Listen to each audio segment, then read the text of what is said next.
कौन कौन सा? एक तत्व का प्रचार दूसरों में करना, बाहर बाहर करना, दूसरों में करते रहना, और दूसरों में करते रहना और खुद वास्तव में तत्व से अछूते रह जाना। जैसे दादा ये कहा करते थे, पक्की नहर बन जाना। और पक्की नहर बनेंगे तो क्या होगा? पानी क्या होगा? ऊपर ऊपर से निकल जाएगा, आगे तो निकल जाएगा, लेकिन हमें कुछ मिलने वाला उसमें से नहीं है। तत्व प्रचार दूसरों के लिए कर दिया। दूसरा तत्व प्रचार है तत्व के निमित्त से अपना प्रचार करना। देखो, मुझे कितने लोग जानते हैं, मुझे कितने लोग जानते हैं, मेरा प्रचार हो, अपने प्रचार में यदि लगे हुए हैं।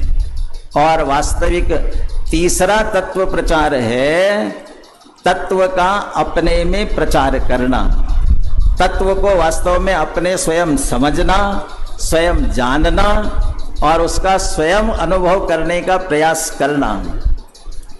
एक तत्व प्रचार शुभ भाव है, एक तत्व प्रचार अशुभ भाव है, और एक तत्व प्रचार शुद्ध भाव है।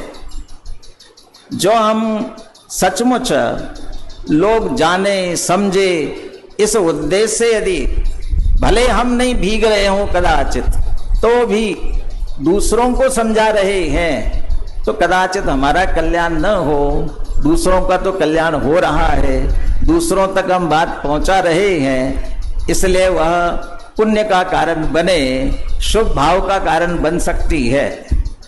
लेकिन यदि उस तत्व प्रचार के माध्यम से और उस तत्व प्रचार में इतना हमारा इतना हावीपना हो जाए, मंच, माइक, और क्या होता है, 4M हो गए हैं, माया, मंच, माला, और क्या रह गया?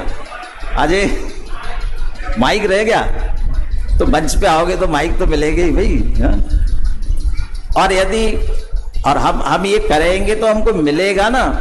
यदि सचमुच ये भावना है उसके माध्यम से, तो पाप का परिणाम है अशुभ भाव ही है। अशुभ भाव के बिना ये संभव नहीं है। बल्कि ये कहना चाहिए, अरे लौकिक कार्यों से हम कदाचित माने, मिले, हमें प्रतिष्ठा मिले, इसके लिए करे, क्षम्य है, उतना पाप नहीं है। लेकिन यदि इसके माध्यम से करने का हम प्रयास करें तो फिर ये महापाप है, अधिक पाप है। क्यों अधिक पाप है?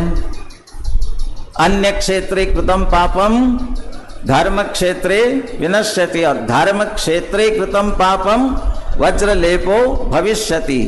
तो इसे हमें अपने प्रचार का साधन, अपने प्रचार का उद्देश्य नहीं बनाना चाहिए।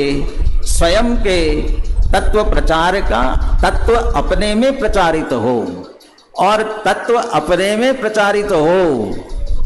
क्षमावाणी के संदर्भ में एक बात कही जाती है ना, क्षमावाणी। क्षमावाणी कब आती है? कब आती है क्षमावाणी? 10 लक्षण पर्व पूरा होने के बाद। लेकिन उत्तम क्षमा का दिन तो पहला था। ये